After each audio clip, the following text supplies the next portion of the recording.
Good afternoon, folks. I'm your host, James, a.k.a. Jim Lettuce. This is the official Temporary Space podcast. On this show, we only care about two things, technology and entertainment, and how these two industries affect each other.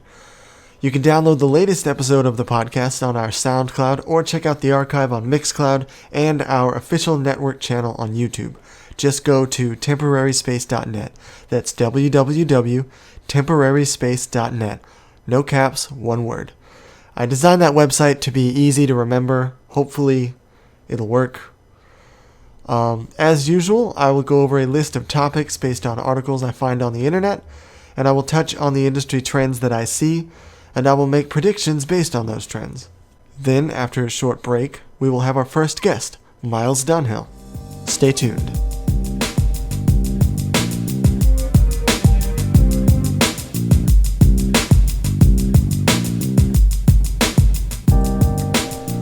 Alright, let's get started. Now, bear with me, kids. This is my first podcast by myself. I mean, I've done podcasts before. I actually have a very successful podcast with Myles Dunhill, our guest. It's called What's New to Netflix Instant. You can check it out. There will be a link in the description. You can search us on Facebook. Anyways, what I'm saying is this is my first time recording my own podcast, so it's going to be a little longer, a little bit slower.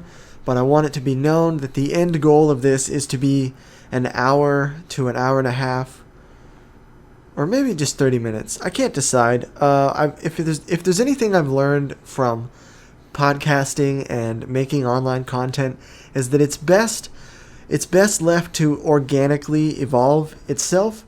So what I'm saying is between 30 minutes to an hour, hour and a half. That's what I'm going for here, total. So, anyways, without further ado, let's get started on the first topic. Our first trend for the day is cloud computing.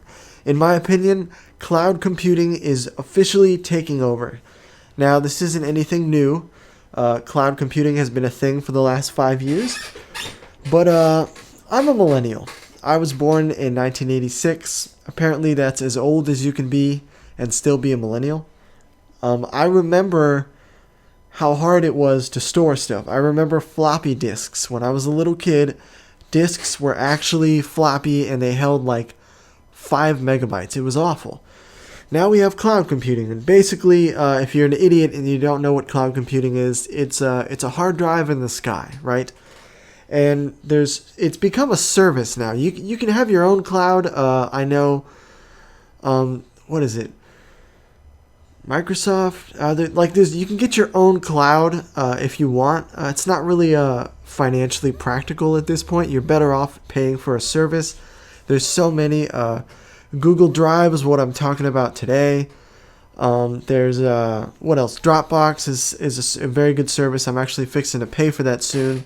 Microsoft has one called OneDrive.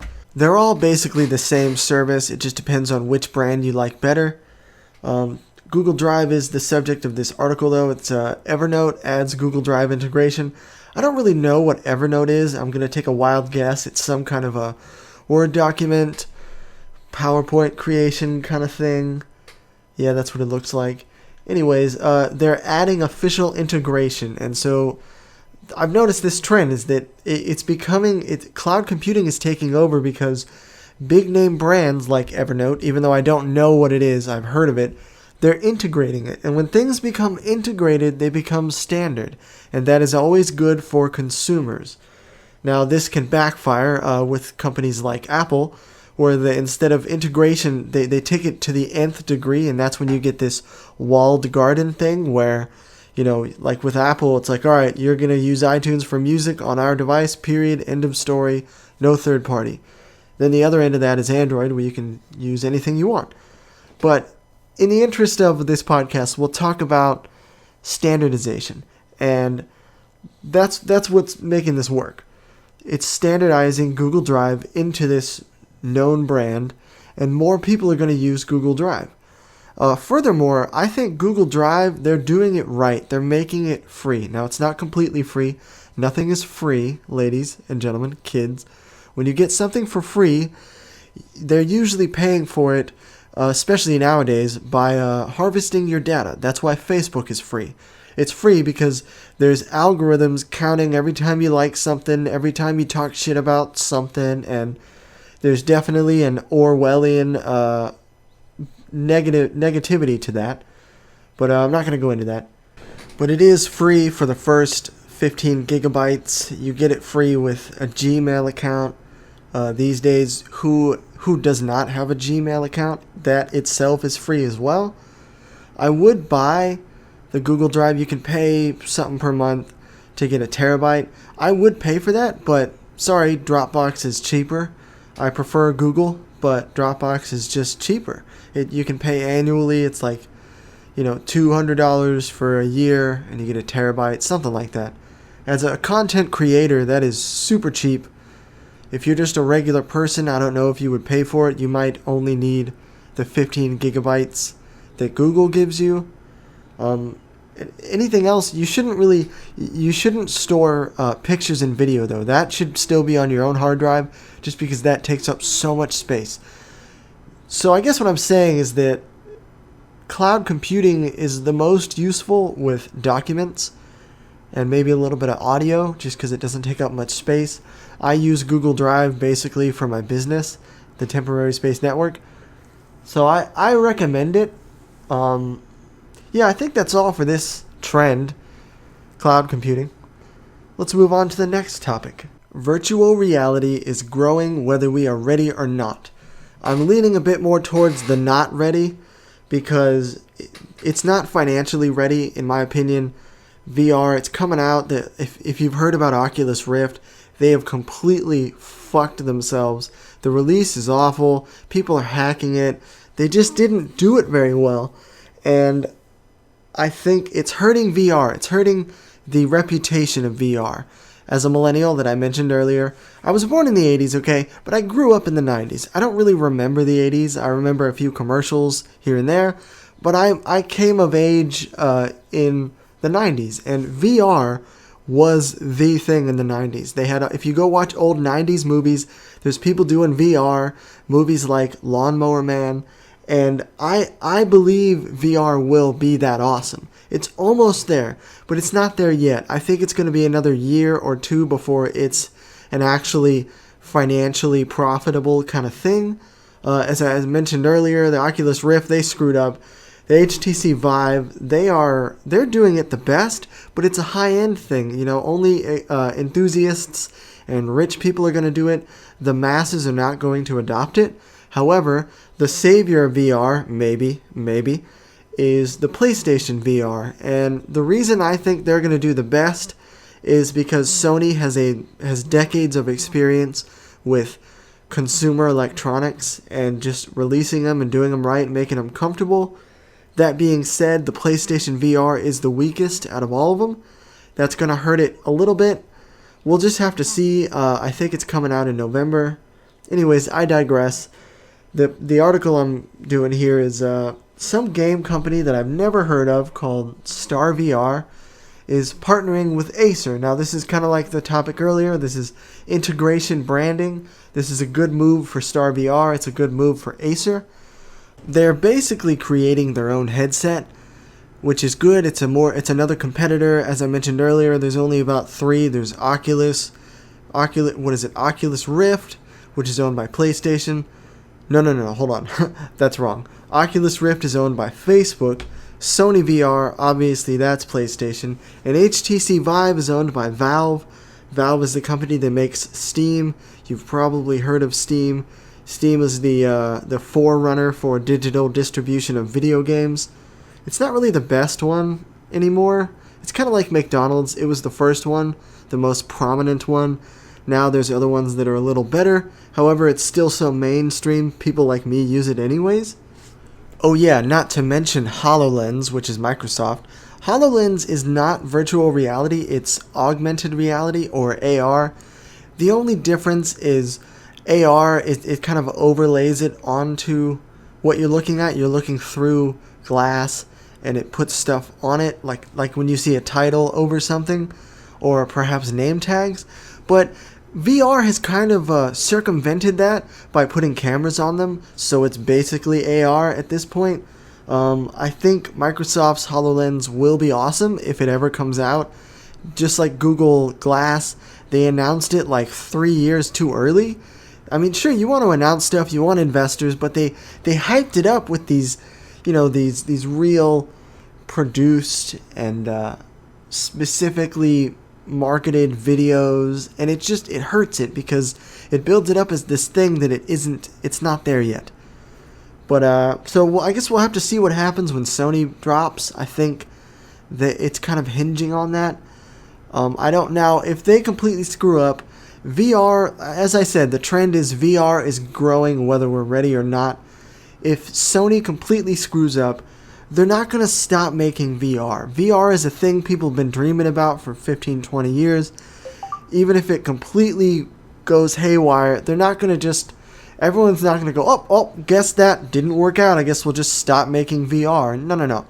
It's going to take a while. It's going to be another year or two. I personally am going to wait till version 2 I'm probably going to get Sony VR just because I have a PlayStation. That's another thing. The PlayStation they're so smart. Sony is because it's integrated with the PlayStation, a console, something that it's like 40 million people have a PlayStation. That is what's going to get the mainstream audience into VR. Let's hope they don't screw it up too bad. But like I said, they're not going to stop making VR, even AR. They're going to keep doing it. So hopefully it'll be awesome. I think that's the end of this topic. We'll move on to the third trend, which has to do with entertainment. This is not just a technology podcast. As I said earlier, it's technology and entertainment. So the third trend is finally, all the major TV entities are going online. The specific article has to do with AT&T acquiring a streaming platform called QuickPlay. I've never heard of it. It must be worth something if AT&T acquired it. AT&T is one of the big cable providers. I think they're connected to DirecTV. For any younger millennials or anybody younger than that listening to this, television and cable is this undead zombie that just will not die. It's kind of like the oil industry. There's so much money caught up in it, they just cannot let it go. It's going to slowly die. It's like it's been shot in the stomach. It's going to die a slow, painful death. It's probably going to be another 10, 15 years before it's completely gone away, which is just crazy to me. If you are a CEO of a major television distribution kind of thing like cable, Time Warner, Comcast, whatever, how could you not read the writing on the wall 10 years ago? When Netflix showed up, they changed the game. Netflix is they're like McDonald's, right? Well, actually, that's my next topic. I'll go into that in a second. But Netflix is a trailblazer, online content. That's what people want. People don't like buying stuff in piecemeal, like buying a Blu-ray for $10 or $15, or going to the movie theater where it costs you like $35 a pop. And that's if you buy yourself, let alone a date night, where you also have to get dinner and stuff. On the flip side, and this is why cable is bad, you get this bloated catalog of content where there's like 8 different ESPNs and shit like that. Nobody wants all that stuff, all those random cooking channels that you're never going to watch. That's one of the reasons why TV is dying, it should be dead, is because you have all this extra stuff, all these sponsored product, brand, whatever kind of, all the lawyers got together and figured this out, and then you, the poor schmuck, has to pay like $100 a month to watch like 10% of it. This is definitely a sign that they are finally starting to realize online content with a service, some kind of library catalog that is constantly shuffled around or at least renewed a little bit. This is where it's going. People are going to do this. I heard something else about how they're going to start offering like 3 networks or something, and YouTube has to do with it. I think it's called YouTube Unplugged. Basically, they're finally realizing, holy shit, no one's going to pay for cable anymore. People are cutting the cord left and right. We have to adapt. I don't know, such idiots. They should have done this 5 years ago. So this is good for us that finally the major TV entities are going online. Right now it's mostly Netflix and Hulu, and there's other ones, but I'll get into that to the next topic. Well, yeah, I might as well switch to the new topic now, the next trend as it were. Netflix is not top dog anymore. Now there's two parts to this trend. I'll get to the second part in a second because I read an article that kind of contradicts this a little bit after I wrote this outline, so I think it's important to mention. But basically, Netflix is not top dog anymore. This brings me back to my McDonald's analogy. Netflix was a trailblazer. They started out mailing movies, and then one day, some smart motherfucker working there was like, hey, I know, let's have a streaming service. And then later on, some other smart motherfucker was like, hey, let's just get rid of the mailing and only have streaming. Right? Because, it's called snail mail for a reason. Plus, Blockbuster is dead, so there's that. This is in part due to other competition. There's Hulu, which is the big Netflix competitor. There's also Crunchyroll, which is anime. And then HBO Go. HBO is smart. They're the only other company that seems to understand. You see, Hulu is competing with Netflix, but it's this weird online TV model, whereas Netflix is its own model. It's more of an on-demand kind of thing. And Hulu's on demand. It's a streaming service. But the way it's set up, they make it hard to find what you want. They're clearly promoting some shows over other shows. They're controlling it, which is why people don't like TV. It's one of the things is that TV, they'll cancel shows that you like, and it's like, what? That's a good show. Why did you cancel it? And it's very confusing. But HBO, they're so smart. They are actually doing it right. They're not trying to control it. They're saying, hey, it's HBO Go. You want HBO stuff? Here's how you get it. And another big reason that it's working for them is because they have a lineup, a library that you actually want. They've got Game of Thrones, ... Nothing else really comes to mind. But I believe that they will continue to make, they're going to start making their own movies just like Netflix is doing.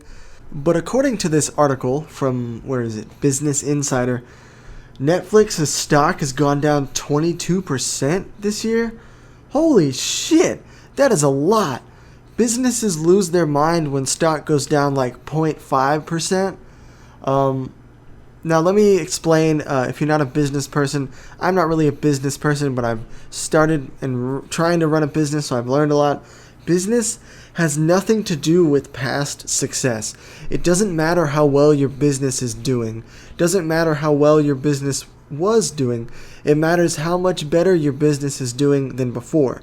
The point of a business is to make profit and expand indefinitely until it collapses. And so that's what's happening. All the investors are going, holy shit, 22%. It's because it's like I mentioned earlier, this competition. Netflix is not the top dog anymore, and I really believe that Netflix can pull itself out of this. They're making all the right moves by creating their own content. On our What's New to Netflix Instant podcast, we a lot of times we've complained that they make too much new content, but now I'm seeing that they have to make tons of new content if they want to survive. And they're making movie deals with big stars like Adam Sandler. He's got like a 4-movie deal. The second one just came out called The Do-Over. By the way, we will be reviewing that on our other podcast, What's New to Netflix Instant.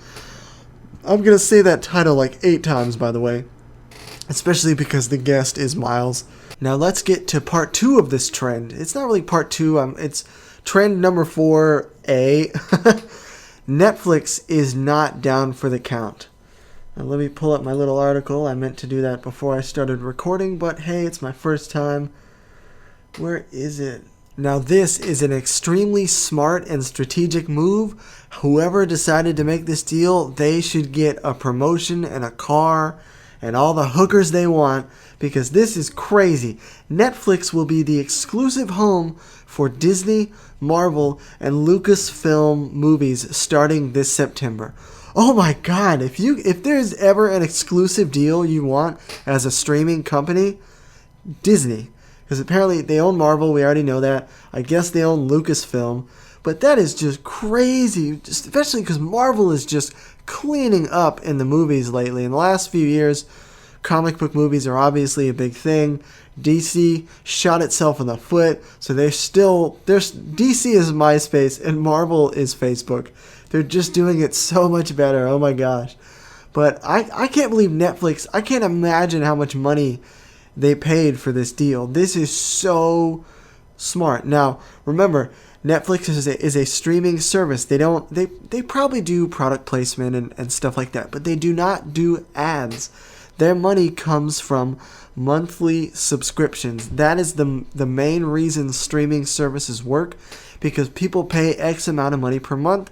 This is what made cable companies work. People had to pay a monthly fee. When this Disney thing starts in September, so many people are going to join Netflix. They're going to gain new subscribers. Their stock is going to go up. This almost nullifies my earlier statement about Netflix not being top dog. They're going to be top dog for a while. I mean, if I were Hulu or, also Amazon Prime, that's one I forgot to mention. If I were these companies, or even HBO, I would be sweating bullets right now, because Netflix, as much as I said they're kind of the McDonald's, they're still the McDonald's. They're still a juggernaut of a brand that everybody knows. It's easier to say than the other ones. Amazon Prime, Hulu might beat it just because in terms of like brand recognition, and Hulu's a bit easier to say than Netflix. But wow, I can't get over how good a deal this is. They're going to get the Disney movie, the Disney alone. Forget general audiences. Kid content is bank. That is big money, high roller shit. If you're an actor, anybody in the entertainment industry, you can get in on a kids movie franchise. Holy shit. And that's basically what they're doing. They're cashing in on that Disney child market, and then Marvel, that's going to bring...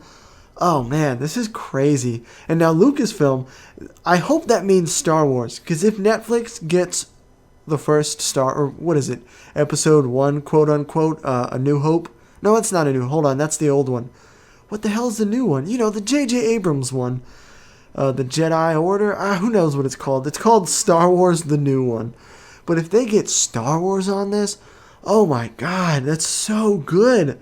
So, I'm nullifying the earlier trend. I think Netflix is going to be just fine. This happens in businesses when they have a big success. It kind of goes down for a while. It's cyclical. So hopefully, I think Netflix is going to be just fine. I think that's all for this trend. It's time to move on to the next one. Modular phones are the future. I'm referring to smartphones. Obviously, who the hell has regular phones anymore? I've noticed this trend for a while. Smartphones are taking over. They're versatile. They're becoming things that are not just one thing anymore. It's not just a phone. It's a computer, obviously, but you can, it's a voice communicator. There's a flashlight on it. It's kind of becoming like in Star Trek when they have that little communicator, whatever, and it's like this end-all device that basically does whatever you want. It's a weapon. It can scan your body for sickness. It can communicate. It's a navigator with a map like GPS. It's basically Star Trek. That's where we're headed. But specifically with this trend, modular phones. Now, the article talks about Google's modular phone, which it's kind of been this concept you've been hearing about for a few years. It's modular. There's pieces and you flip it out and everyone's like, what? And it still kind of looks like shit. But the reason it's working now is because LG, I'm a big fan of LG, the brand in general, for the record. But LG came out with a phone called the LG G5, and it is modular. There's things you switch out for the battery and the camera. And I think because the success of the LG G5, this Google modular phone is going to take off. It's kind of like, one person saying, oh, this is a good idea, but you don't really know if it's a good idea, but then another person joins, and you say, okay, well, 2 people are doing it now. It must be good enough. Now, usually I do not advocate that kind of sheep mentality, but with technology, it kind of works. Now, that being said, the LG G5, I think that's probably a better modular thing. This Google modular phone still looks very much like a concept. It is not practical. I don't know why they haven't adapted to the way the LG did it. That came out like a year ago or 6 months ago, which is that's ages in technology. But I think this is the trend that's going to stick. People, tactically, what is it? Tactile. It feels good to switch out cartridges and things like when you do a gun. And it's just going to work. It allows for more functionality of your phone. It means you can get a phone and have it do a bunch of different stuff, but you don't have to settle for some weird model of phone that does all the different stuff. I keep going back to the LG G5. It's more of a camera phone, and I'm a filmmaker. I use my phone for a camera all the time. But I don't really like how it's got like one camera on the back, but there's two cameras on the back. There's like one normal and then a wide angle, and it stitches them together with software, and that's cool. But I don't really like that part about it. I wish the camera part was a bit more modular. So in that regard, the Google phone's probably going to be better than that. They still have to settle on some kind of form factor. Otherwise, you end up with this Google phone that's just tiles together, which is cool. I don't know. I'm not sure how I feel about it. I think the functionality and the dynamic whatever of the LG G5 is on the right track, and then the Google phone is a little bit closer to the mark, but their form factor is off. So hopefully it'll all get worked out. But that's about all for this trend. Modular phones are taking over. It's not going to be one piece anymore. It's going to be a piece with a bunch of other pieces and adapters. And for the enthusiast, it'll be great. For the everyman, it'll just be slightly more useful. And that's all. Alright, next trend. Physical movie theaters are on their last leg. IMAX is trying to put VR headsets in their theater. I don't know what to make of this. It sort of makes sense on paper, but you know how when you go on the airport and they have like those little crappy headphones and they're all crappy and dirty because other people have used them? That's what's going to happen to these VR things. The public VR doesn't make sense to me because it's something you put on your face. I've heard from other YouTubers and stuff, when they do it for a while, it makes your face all sweaty, and then you go back later and it's like your sweat is kind of cold and dried up, and oh, that's so nasty. I don't think VR is going to work in a public setting ever. I think VR is definitely going to be something personal you do by yourself, that you wear like headphones. You do it individually. It's not something it's not like when the little horse thing at the supermarket where you put a quarter in and everyone rides it. No thank you. I definitely do not want to put that on my face. I'm sorry. But this is clearly another attempt to get people to go to physical movie theaters. I think it's important to mention I'm a filmmaker, blah, blah, blah. This whole podcast, all my viewpoint is from the viewpoint of a content creator, a filmmaker, a person, and I'm sad to say that I just don't really like movie theaters anymore. I don't really go anymore. I mentioned earlier how expensive it is. That alone is why movie theaters are dying. It's just so expensive. The food sucks. You can't control it. You can't pause. You can't, some people like to smoke when they do it. You can't do that in a theater.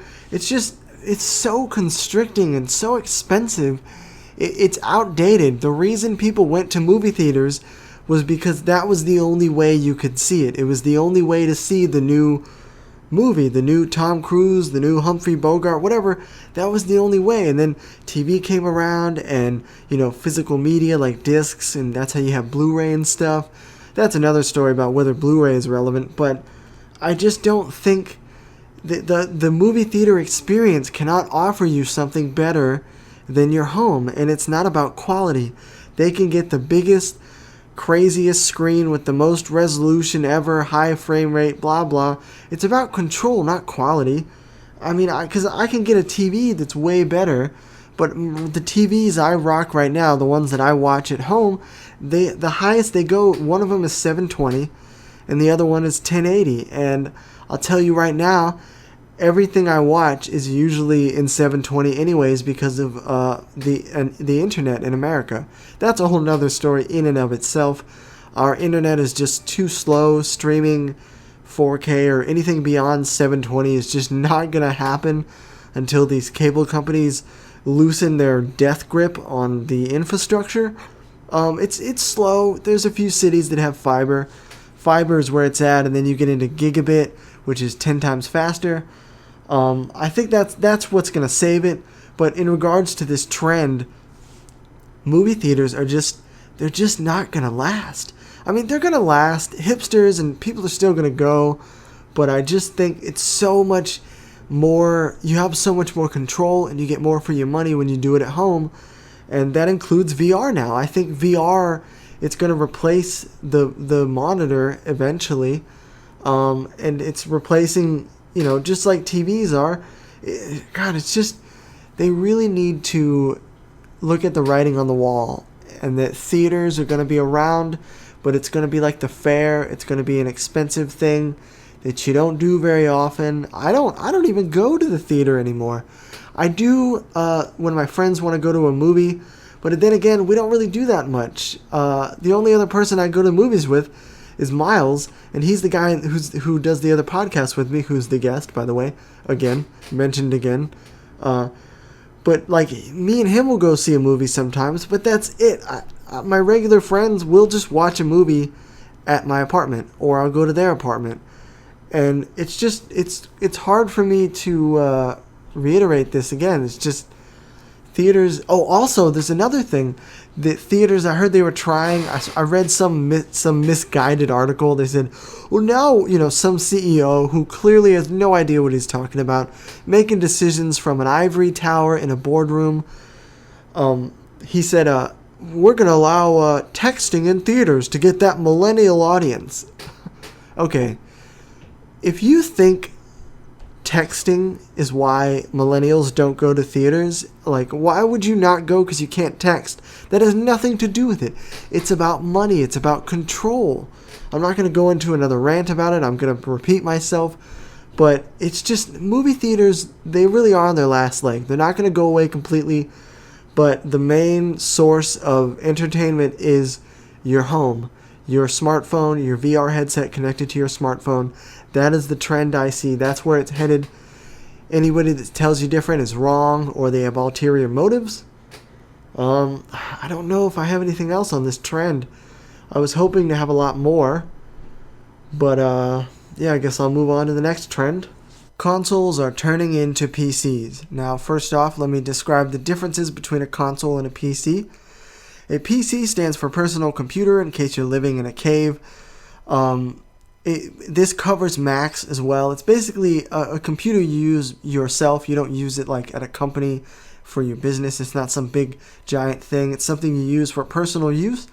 And a PC is usually, they get upgraded every single year, maybe even less than that. There's always, the joke, when you buy a computer, as soon as you buy it, it's out of date. And that's the way technology goes.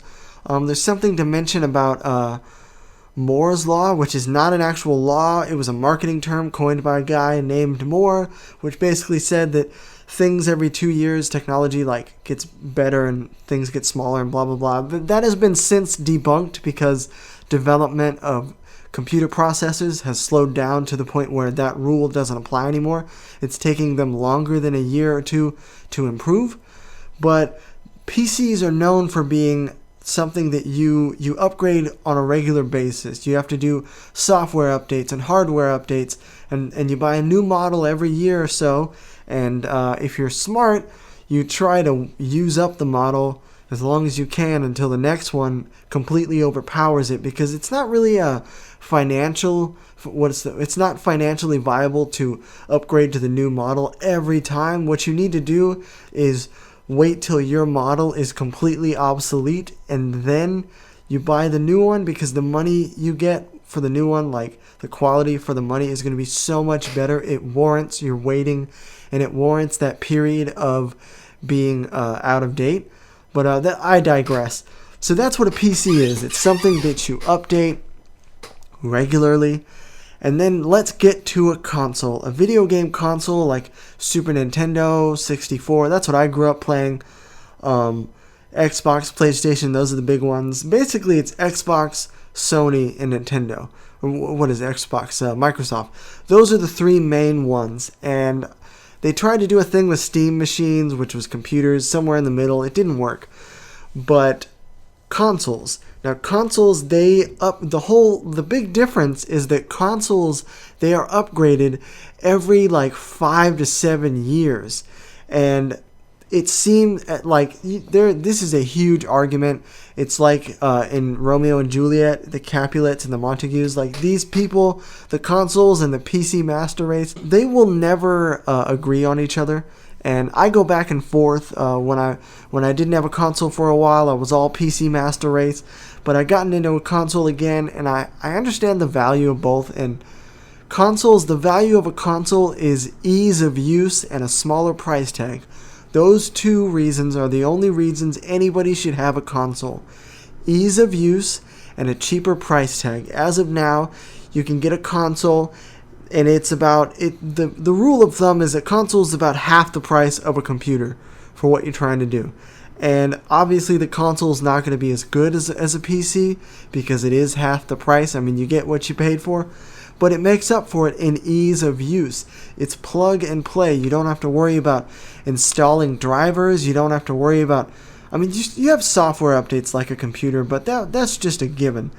But the console, the trend I'm talking about, there's an article that talks about the new Xbox. In case you haven't heard, the PlayStation's coming out with the new version. Hold on, let me backtrack.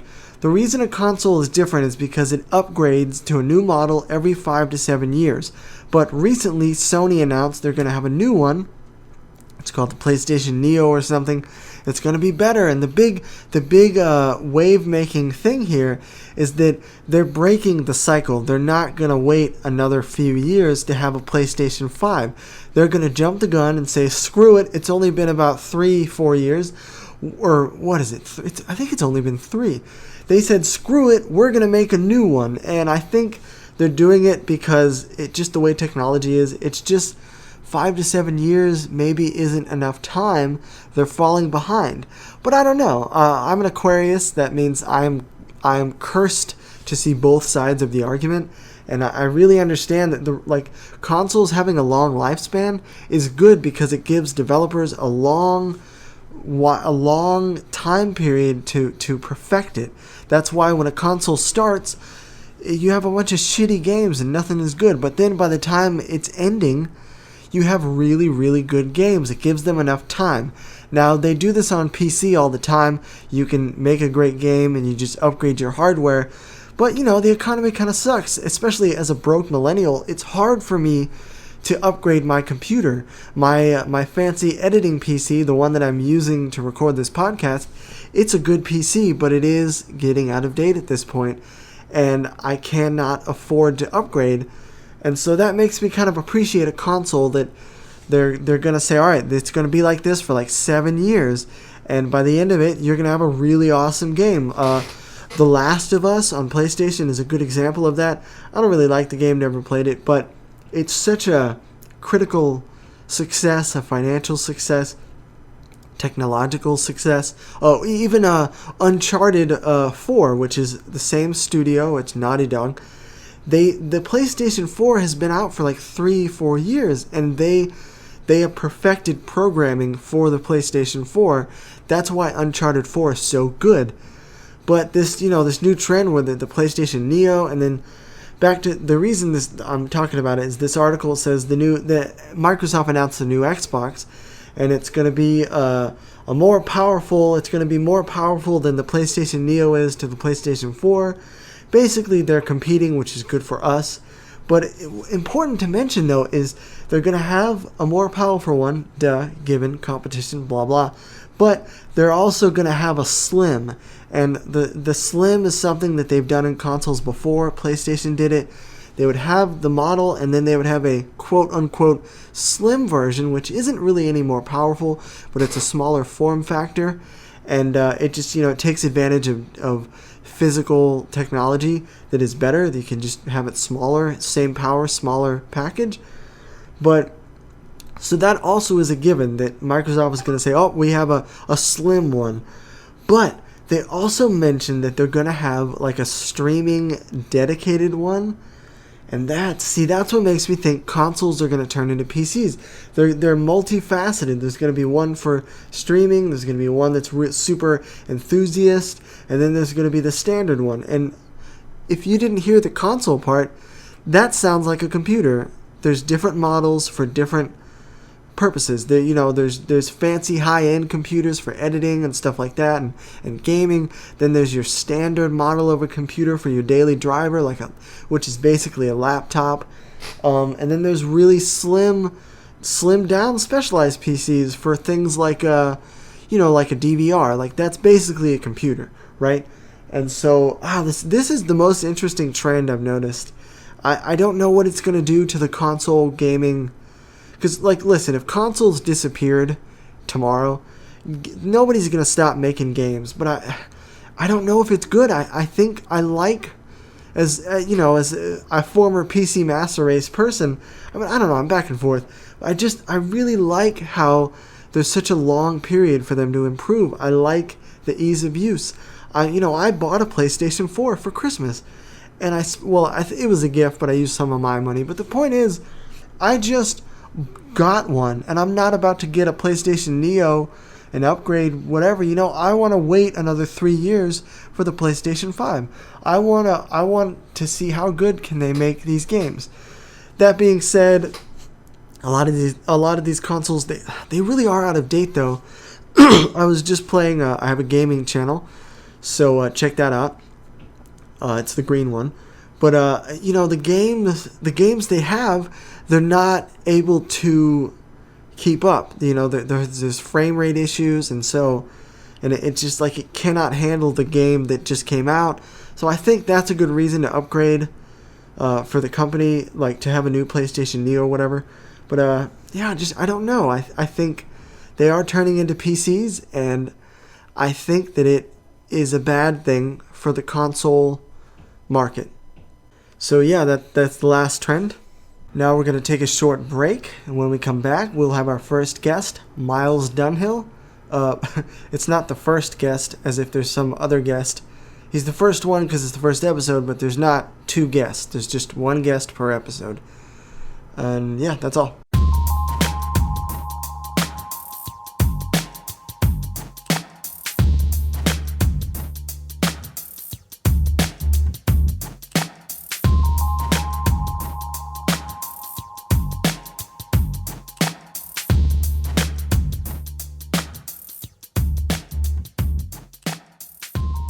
Welcome back, folks. This is your host, James, a.k.a. Jim Lettuce, and I'm sitting here with our first guest of our first episode, Myles Dunhill. Hello, I'm Myles. How's it going, man? I'm doing well. How are you doing? I'm pretty good. I'm really excited. Yeah, thanks for having me on the show. I really think this is going to be a fun show. Yes, I think it is too. Now. And I know you from our other podcast.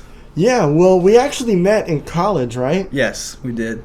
That was many years ago now, which is weird. Wow. Time flies when you're not having fun. Yes. It works both ways, I guess. Right. Just time flies no matter what you're doing. But we should mention the other podcast. It's called What's New to Netflix Instant. Yep, it's a movie podcast.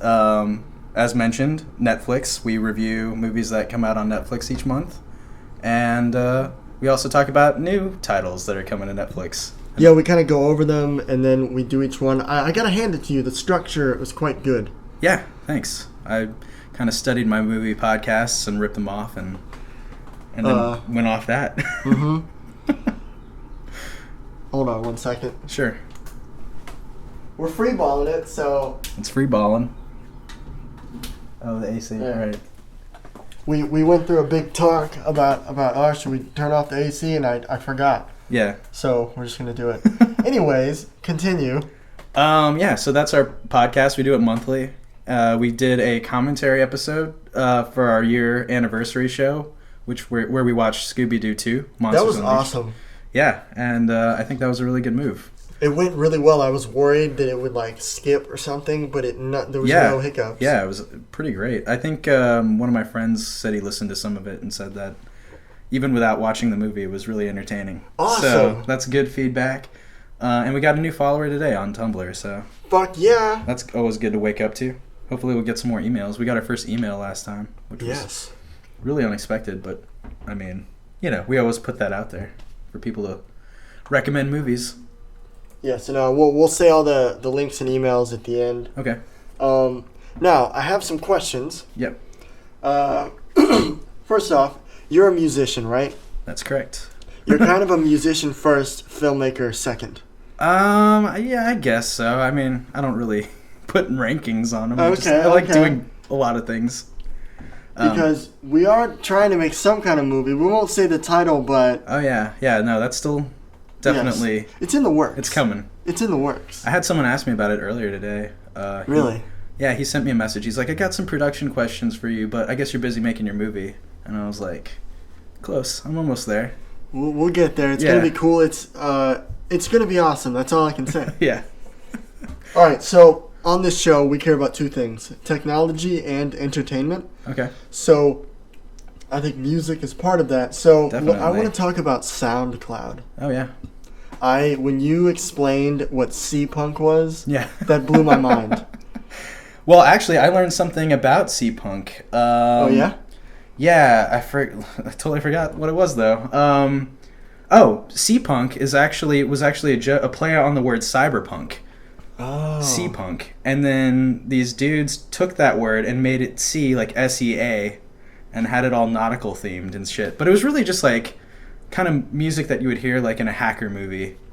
Like, yeah, you know what I mean? Mm-hmm. Like that like Hackers, like that 90s cyberpunk sound. Mm-hmm. And a lot of like bedroom producers were doing that, but then throwing in like sounds of dolphins and like water. Yes. So for those who don't know, C-Punk, it's kind of this musical genre aesthetic that appeared on the internet almost. Yeah, like in 2011, and then it kind of got like co-opted by the mainstream a little bit. Azalea Banks did like some performance she put out this music video of her like ripping off that imagery, like Windows 95 graphics, dolphins, and then Rihanna did an SNL performance doing the same shit. So It kind of like got out there. It started as a joke kind of, and then it became a legit underground music scene. It's really, that's why I want to talk about SoundCloud. It's super interesting. There's all these genres just kind of, it's like Ghost in the Shell. They just kind of appear almost sporadically, and it's so awesome. They pop up and let's talk about vaporwave. Okay. Yeah. I think vaporwave is also cool. Yeah, vaporwave is a really interesting genre. It's kind of like based around people slowing down stock music from like the 90s and 80s and even 80s music itself, and it's mostly about this aesthetic of having like kind of a corporate mall centric kind of capitalist society. Yeah, I think a lot of millennials identify with it because, like me, we kind of grew up not a little bit in the 80s, but the 90s, back when like malls. Yeah, and computers were kind of becoming bigger too. Yeah. So it's kind of like this turning point. I think like really, if you look at the late 80s, early 90s, it's really a turning point in human history of where we started to have personal computers and technology more available to us that really is informing like everything in our future now. Yeah, it sure is. And that whole like romanticized idea of what could happen, like movies like Hackers. Right, yeah. That's cool. why all that stuff is so fascinating. Like virtual reality back then. And now it's becoming, a reality. It's an actual thing. Yeah. Oh man, that's what's so cool is like when we were little, they had movies with virtual reality, and it was like this sci-fi Star Trek concept. They basically advertise it as being like the final frontier for like human, like we've been to space, where can we go next? Virtual reality. Yes, the only stop. And now fast forward 20 years and there's porno on it. Right. Google Glasses porn, which is fun. Now actually I have a question about VR. Yeah. For you. Mm-hmm. VR is not just like video games. A lot of it is viewing. Right. I'm the most interested in surfing the web and watching movies. Yeah. But live performances is kind of the thing now. Oh yeah. And they're gonna do is put like a 360 camera or whatever. They put it like in the boxing ring. Mm-hmm. But for concerts as well, would you watch a concert in VR? I would watch kind of like the concerts that are being done by bedroom producers, because that's a real thing that's happening all the time in my scene, at least, where people will go on Tiny Chat or like some kind of video streaming website where you can chat with people. And like the one venue, SPF 420, has been doing that for a few years and to great success. And they've had so many like producers and electronic musicians that have like really blown up, and they started like from that. So it'd be cool to like actually be in someone's bedroom while they're like making shit. So they're kind of streaming and they talk in the chat?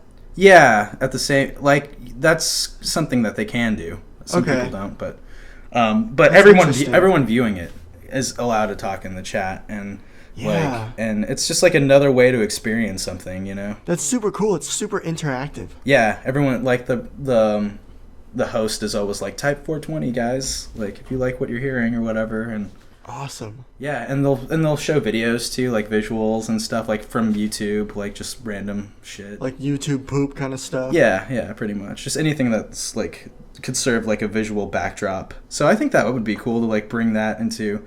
I mean, going to see like U2 or something probably wouldn't appeal to me. You know? Yeah, that sounds, and it's gonna be like super expensive. Yeah, but something that can be like user friendly, like anyone can do it type of thing, that could change like how people experience those kind of shows, at least, and I think that would be cool to see. So okay, interesting. I don't know.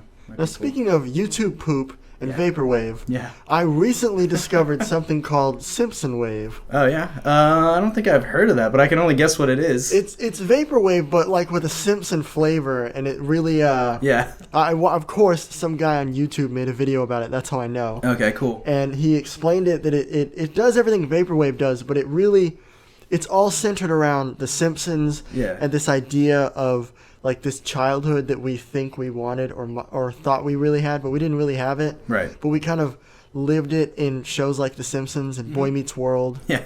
Right? Definitely. And it's only what they do is they kind of like take it's Vaporwave music. Okay. But Simpson YouTube poop style music videos over it. Oh, cool, yeah. And there are a lot of like, because it's a cartoon, there was a lot of solid colors, so it's perfect for chroma key. Oh, cool, and so they'll like green screen all this random shit in there. Oh, nice, yeah. And it's mostly the first 6 seasons of Simpsons. Those are the best. I know, right? Yeah. Like where they have like the 4th of July one. Right. Where Lisa's in the blanket. Mm-hmm. Right? Yeah. I'll say seasons 2 through 9 are the best. 2 through 9? Yeah. Okay. I don't remember. I just remember certain episodes like The Shining. Yeah. The Shining. Yeah. The first season's kind of all like squiggle vision. Yeah, it's really crude. And then season 2 is where it picks up, and then it just hits that long stride. I think the last good season was the one with like Hank Scorpio, where they go to Shelbyville, was it? No, not Shelbyville. They go to Homer goes to like some futuristic like city, and there's like this big business tycoon, and his name is Hank Scorpio or something. Is it the guy who was like secretly like a evil like agent guy? He's like secretly evil. I forget. It's been so long. And that's the one where he's like, "Oh, kill a couple guys on your way out." Yeah. Yes. And he works in that building with no walls. It's just like a circular place. He's like, "Here's my coat. Hang it up on the wall." And he's like super friendly to Homer, but like taking over the world. Yeah. He's like, "I didn't even give you my coat." And it's like on him backwards. That's probably one of the best ones. Yeah. That's like the last great season for me. Then it started getting really shitty, but it's still on. I can't believe it. I know. I think The Simpsons should have ended when Futurama started. Oh yeah. Because that was better. Kind of like how Family Guy probably should have ended when American Dad went on the air. Yeah. Yeah. And then those both should have just ended. Yeah, maybe. Sometimes stuff goes on too long. You gotta just... Family Guy should have ended when it got canceled. Because those were all good, and then it got really shitty. Like Seinfeld? Did Seinfeld end? That ended on a high note. Did they? Yeah. Nice. I mean, yeah, that's the way to do it. Because Jerry could have made so much money if he brought it back, but he was like, no. No, he was too busy thinking about his next project about bees. Bee movie? Is that what it was?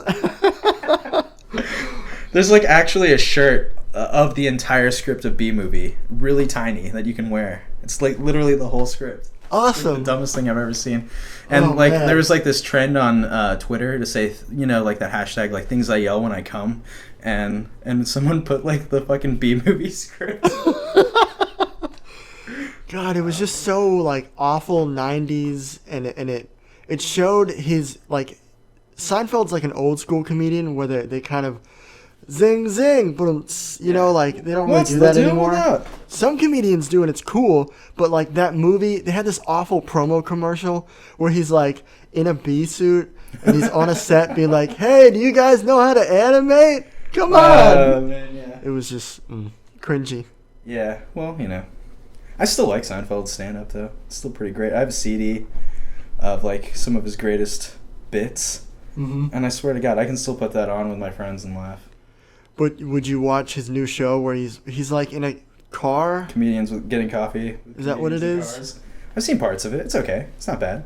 I want to like it. But it seems like something he should have just done on YouTube instead of like with a big network somewhere. Yeah. You know, honestly, I'm more of a Larry David fan. Okay, well, my next question was Curb Your Enthusiasm. Yeah, that show's awesome. When I was in Boston, I showed it to my friend I was staying with. And the humor didn't exactly go well. Well, it's not for everyone. It's a very dry.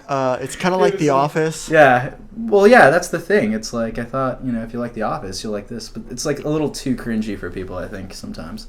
Would that qualify as cringe humor or anti-humor? I think cringe humor. Okay. Because it's just uncomfortable situations, you know. Yeah. And it's great though. I mean. See, that's what makes me. I dislike The Office for that. Okay. But Curb Your Enthusiasm didn't bother me that much. Yeah, The Office for me just seems a little too sitcom for me. I don't know. Is it? Well, I mean, it's not like the typical 3-camera audience sitcom, but it's still like on NBC. Yeah, I know what you mean. Like the subject matter. Yeah, and Curb Your Enthusiasm is on HBO, and they get away with a lot more. Like, I think some of the cringy humor comes from just like, you know, some of the like pedophile jokes or, you know, just like really dark humor. Don't they improvise the whole thing on Curb? Curb? That's another thing that I've always been a huge fan of improvisation in film and TV. So I think people that are able to do that. Well, improv is one thing, but making a show, I mean, that must be a nightmare. Do they have like 8 cameras at a time? I don't know. They have an outline, at least script-wise, and then so everyone knows what's supposed to happen in a scene, but their reactions and stuff are all improvised, which is great. Because I tried to make some kind of web series at some point, just like that, all improv, and then all the coverage and takes were so wildly different, I couldn't even edit. Oh, yeah? Because we filmed it with one camera. Oh, yeah, that's true. That's why I ask. I feel like they must have like 5 at a time. Probably. Yeah, and you'd have to use that one take where all the dialogue's lining up right. Yeah, and they can only use like B footage from other takes. Well, I mean, think of those movies Christopher Guest does where he does that, though. Those are movies. Oh, man. You know? And they did it back in the day when it was still film. Yeah. Jeez. Like Waiting for Guffman, Best in Show. I was like at a bar and I saw Best in Show on the wall. They had all these VHSs and I was like, oh man, yeah, that. I like Best in Show. I saw it for the first time like a week ago. Oh really? You hadn't seen it all this time? Like, I'm a fan of those mockumentaries, and I love Drop Dead Gorgeous. Oh yeah. And Waiting for Guffman. Yeah, that one's. I just never seen Best in Show for whatever reason. That was like one of his most popular ones. Is it? The dog show and. Yeah. It's the most known one, I think. Right, and Parker Posey with the bee, the bee toy, going back to bees. Oh man. That's just one of the funniest scenes in the pet store. But yeah, all that shit's great. She's in a weird Pepsi commercial with Jimmy Fallon. Really? Right now? Random. Yeah. That is random. No, not now. It was a while ago. A few years ago. It's still random. It's weird where they're like dancing on either side of the street. That's weird. Yeah, it sounds like a shitty commercial now. Yeah. Sounds horrible. Okay, so you make music. What genre is yours? Is more psychedelic, right? Like electronic psychedelic? Yeah, that's kind of been my thing since I started making music. It's always been a little electronic, mostly psychedelic. Just whatever I can make like the trippiest kind of sounding stuff. I like it. So you have your own record label, right? Yeah. Correct? Yeah. What's that called?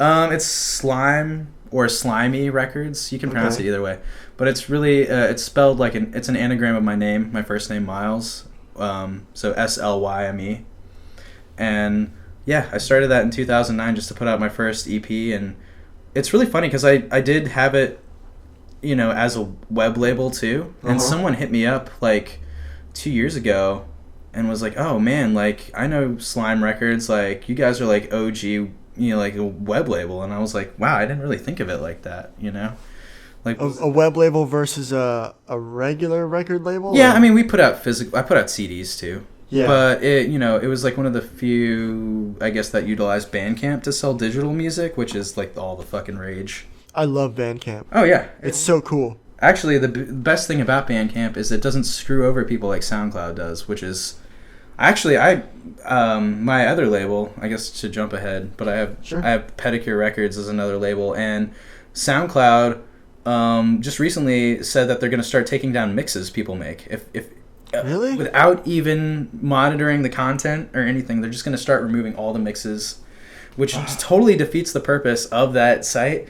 So I, have a few mixes that people have put out as releases, and I've navigated everything to Bandcamp now as a backup in case shit goes down with SoundCloud, because man, they just keep putting so many restrictions on their site that it's just fucking ridiculous. So. Yeah, you're right. I've been finding myself doing the same thing. Bandcamp is the backup, but SoundCloud is kind of... Because SoundCloud is kind of the YouTube for music. It's more social. It's more interactive. Mm-hmm. Just the layout and everything is...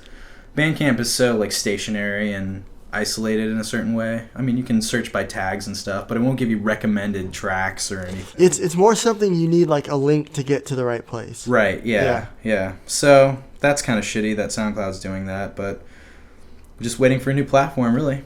Yeah, I mean, if you don't know, SoundCloud has definitely been tumultuous the last year or two. Oh man, yeah. They went public and they're trying to go the YouTube route, but I think the problem is they're just taking shit down. They're not like, at least YouTube has a copyright claim system. Even if it's broken, they have a system in place. Hey, sorry, that's my cat Charlie. He's mischievous.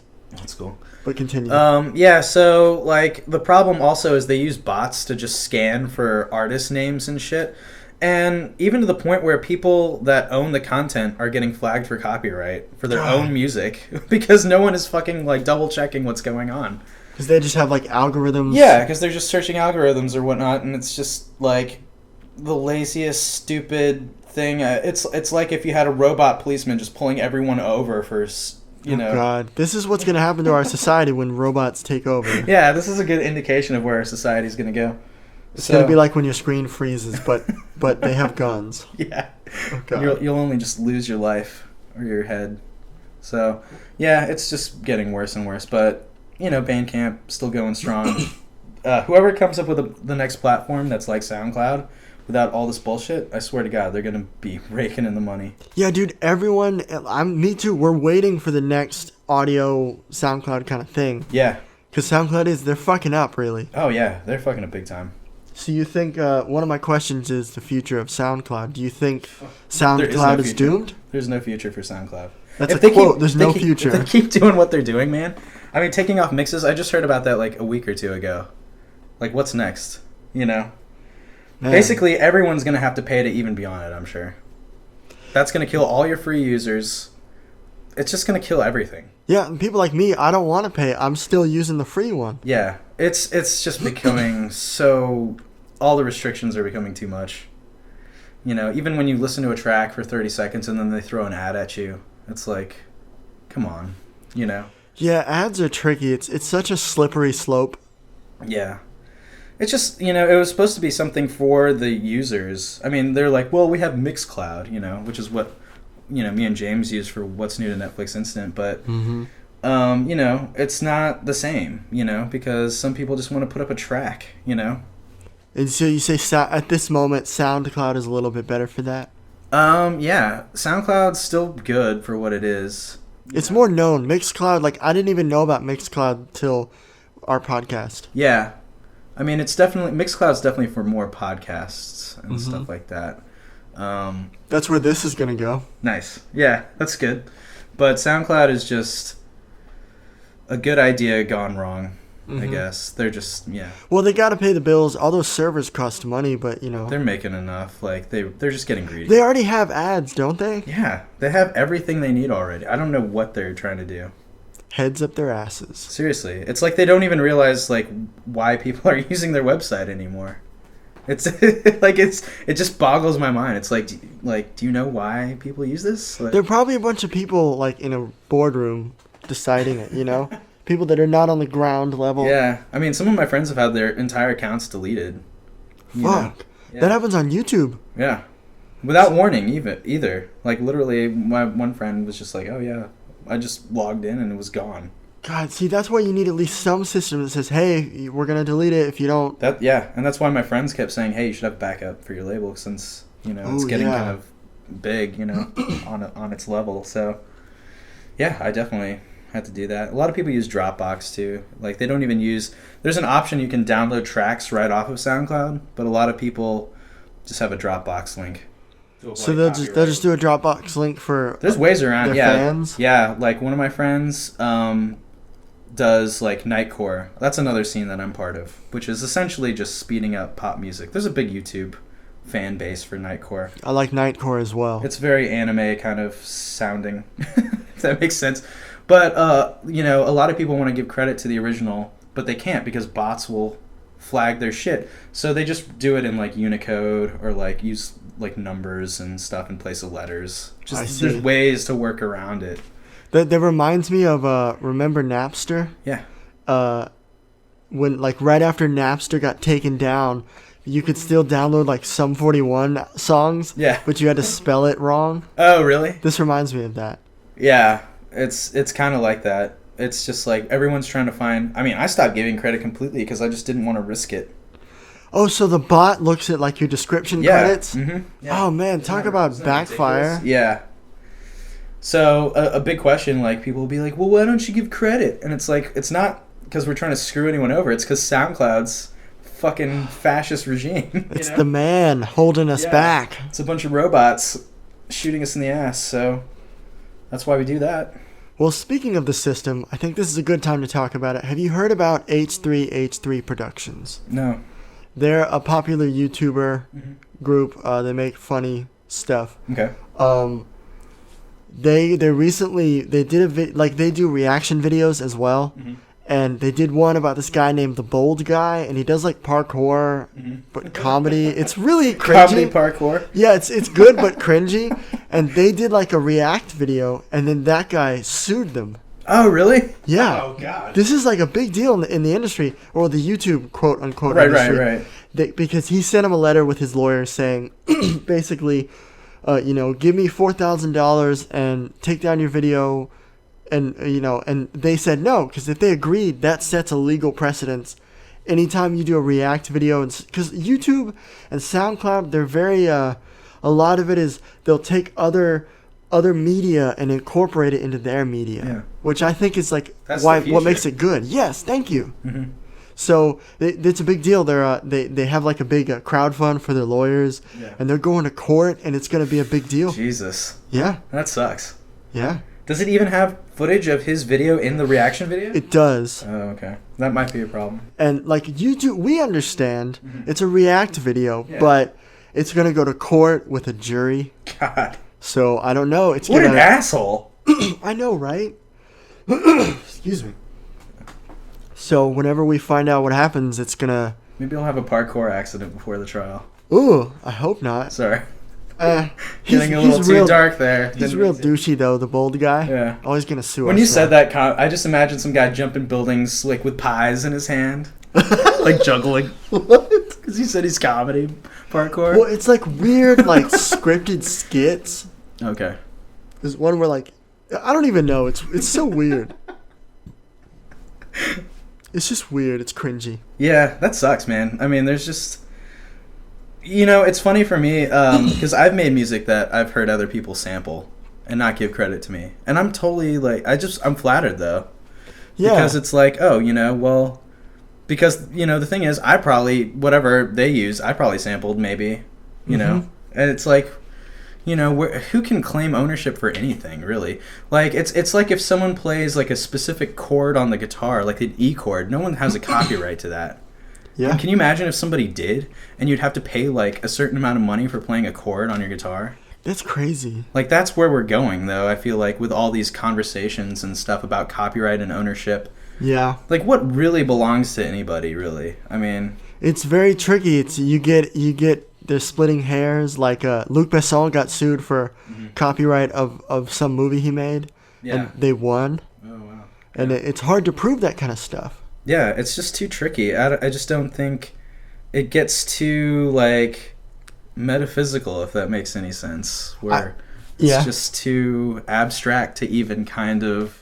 Yeah, you're right. Like, how do we begin to regulate this? Yeah, I mean, even like the old copyright of if something's out for like 100 years, it's public domain. Mm-hmm. It's like essentially saying that person's dead. Yeah. Well, what if they're not?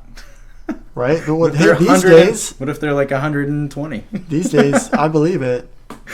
Whatever. But it's just kind of weird to think that eventually something's going to be the public anyway. Mm-hmm. So. There's always people trying to make money and lawyers trying to make money off of that. I think your fans will give you money.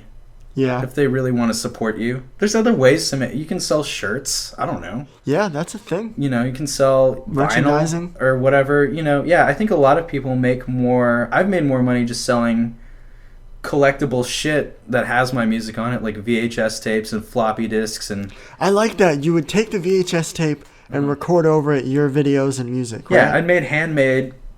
In an edition of 100, a handmade VHS copy for people. You made 100 of those? No, but I mean, they were made to order. Yeah. You can still order them, actually. And didn't you put, like, you had, like, art on them yeah, well, right? I'd cut out art and then make, like, weird, like, ransom note collage art. That was really cool. I liked it, and I liked... Yeah, people bought them. The floppy disk thing. Yeah, people bought those, too. That was genius. And thank you. And I also just put out a wooden USB drive, which were custom made, so that was cool too. I want one now. Yeah, I'll just give you one. A wooden one? Yeah. Dude. Yeah, you gotta just think of different ways. It's like, and the thing is, like, people can just buy all my stuff. It's pay what you want. Yeah. I do get money, I think that's a good way to do it these days with online distribution. Yeah. Because it's so easy to steal. Mm-hmm. Like, people are gonna do it anyways. Oh yeah, and if you're like one of these people that has like millions of listeners and shit, trust me, you'll get money. Yeah, they say in the music industry, at least with hip hop, if you have every 1,500 streams equals one album sold. Really? Usually that's like the average 1,500, one person will buy it. Mm-hmm. What do you think? Have you heard that figure? I haven't. No, I don't know. I can't go off that. Yeah. I mean, what is that? Everyone's different. Everything's different. Yeah, it's constantly changing. I think it's weird to just generalize like that and just be like, well, that's how it is, though. Yeah, it does seem a bit corporate-y to say that. Yeah, I mean, I'm just weary when I hear shit like that, but... I think most people, if you're a musician, you make your music playing shows. Yeah, live performance is usually where the money is at. Yeah, I would say. And merch. Yep, merch like T-shirts. Mm-hmm, yeah.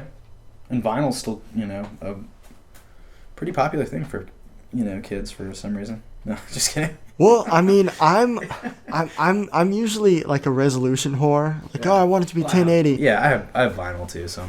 But at the same time, I'm the person who goes, the CD sounds fine. What's the difference? Yeah, I know. It's really minute, honestly.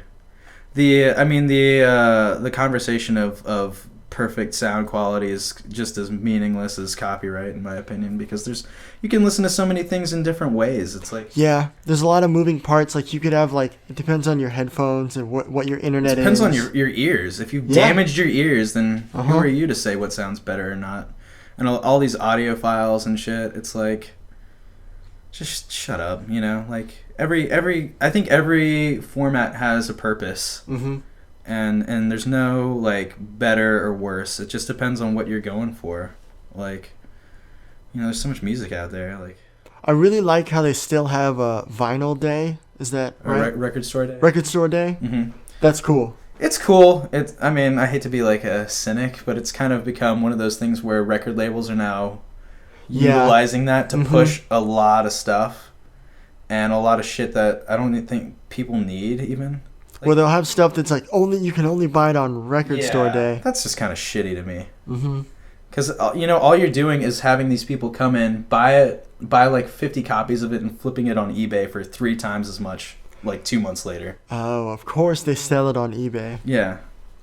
So it's like a way to turn people into fucking greedy corporate whores, I guess. Greedy corporate whores. Yeah, I think that was like a Nirvana shirt or something. Is it? It sounds like a good shirt. It sounds like a Nirvana shirt. Greedy corporate whores, track 2. Yeah. So, I mean, yeah, it's interesting to talk about, though. Interesting. So, I'm not even sure what our time is, but, so talk about, all right, we talked about your record label and Pedicure Records. Yeah, Pedicure Records. That was a label that started on Soundcloud as a primary source of distribution. And I wasn't the first to do that. I think one of the first labels to do that was PC Music, which was a British label. And I don't think... And they became so popular, and no one thought of using SoundCloud as a distribution method for music. They thought it was more of a preview. Yeah. You know? And so that kind of changed the game. And then overnight, like, me and, like, you know, a couple other web labels just popped up, and we're all, like, putting out digital singles and nothing physical at all. I like that. As a millennial, that's super cool. Yeah, it's cool to have something that's like hard to Google and is only on SoundCloud. Yeah. It just makes you feel like, oh man, like, oh, I found this thing. Yeah, you mentioned that one time in one of our discussions about how it'll be on SoundCloud, but it's like it's not archived. Like it's gonna get deleted, and the only way you can download it is to download it on our SoundCloud. Oh yeah, that's another thing SoundCloud did is they put a limit on how many you could download. So after a while, it's like you had like 200 downloads and shit would just go, and then you'd have people like all over the internet being like, oh, does anyone have like a 320, you know, MP3 of like this track or shit? And then that's cool. Yeah, and it's also cool to see sites like, you know, anything to MP3. And like, you know, oh yeah, purposefully that you can just rip audio off of. I just think that's kind of like awesome. Yeah, it's very convenient. They have it for Bandcamp too, actually. Do they? A Bandcamp downloader. Well, the guy that keeps making it, you know, he keeps getting in trouble. Of course. But he'll just change the name, and it'll pop up again, which is cool. Yeah, they have only a limited number of downloads for free on Bandcamp. Yeah, that's true too. Mm-hmm. But you sell albums on Bandcamp as well? Mm-hmm. Yeah. They have a good option for merch. I sell shirts on there. Really? Uh-huh. Yeah. Oh, cool. Stickers. Yeah. They really know what they're doing on Bandcamp, honestly. There might be some limitations, but, I mean, nothing anyone's complaining too much about, really. Yeah. Compared to SoundCloud. Yeah, Bandcamp, it's very, like, the interface is very clean. Mm-hmm. Yeah. It's really good. It's just easy to navigate. I like it. Nice. All right, well, I think we're getting short on time. Yeah. But, excuse me. Wow. First episode. Anyways, so where can people find you? Where can they... Because didn't you just make a new album? Yeah. Like a month ago? Yeah. An album I made in 2014 just came out. On a digital label. Okay. It's getting a physical release on a tape label. Eventually, but yeah, you can find all that if you go to SoundCloud. Just type in Treasure Hunt. I'm actually like the only Treasure Hunt that has like more than 20 people following him. Nice. So you can find me pretty easily. I have a picture of a dinosaur, a raptor on there. Pedicure Records, again, you can find that on Google now. It's like pretty easy. We have like articles and shit written on us and stuff, so that's really easy to find. We have a YouTube channel, Pedicure Records does. It's all really easy to find, though. All right, so if you want to find Myles and his music, go to SoundCloud, to Pedicure Records, or Treasure Hunt. Yeah, treasurehuntmusic.com. There you go. I like it. All right, well, I think that's the end of the episode for today. Okay. I think this went quite well. It was enjoyable for me. Was it for you? Yeah, I love talking about this shit. It's great. Yeah, I feel like we could talk for like 4 more hours. Oh, yeah. About, like, a lot of stuff. Yeah, we'll just have to have you come back on another episode. Oh, yay. Oh, yeah. That's so fun. In the meantime, you can also check out a podcast that we do called What's New to Netflix Instant. Yeah, that's really fun. And that's on Tumblr. You can search it on Facebook as well. Mixcloud, yeah. Mm-hmm. And what is the email for that show if you want to request a movie? It's What's New to Netflix Instant at Gmail. It's all one word. And if you listen to our podcast, we'll have like a bunch of titles and you can pick from. And we can't do shows though because those take up too much time. Yeah, and the title has to be from the streaming list. Yeah. But check it out. We do it once a month. We're gonna record a new one like at the end of the week. Right. Just basically look at any of the titles that are coming this month. Yeah. And we'll do that. So you don't even have to listen to our show to pick a title. Yeah. But it'd be nice if you did. And you should, because the next one is going to be a Dolph Lundgren episode. Yeah. I'm super excited. Double the Dolph. Yes, double the Dolph. Which is what we all need. Also a bit of Adam Sandler. Yeah. But mostly Dolph. Yes, mostly. So. All right, well, that's all, folks. I think I'm going to end it. Thank you for tuning in to the Temporary Space Network. This is our official podcast. This is the first episode. You can find us on YouTube. Just go to temporaryspace.net. That's the official website. And I guess I'm going to sign off for now. There's going to be a little music transition. I'll close out the show later. But thank you for coming, Myles. This is awesome. Yeah, I had a lot of fun, actually. Yes. It was like more than I thought I would. Yes. All right, well, that's all. So I'll talk to you later. Bye.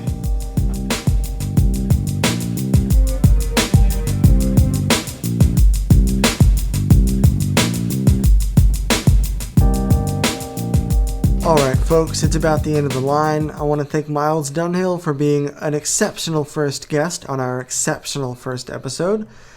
In summary, the trends we talked about today are cloud computing is officially taking over, VR is growing whether we like it or not, the major TV entities are finally going online, Netflix is not top dog anymore, although it's not down for the count just yet, modular phones are the future, physical movie theaters are on their last leg, and finally, consoles are turning into PCs.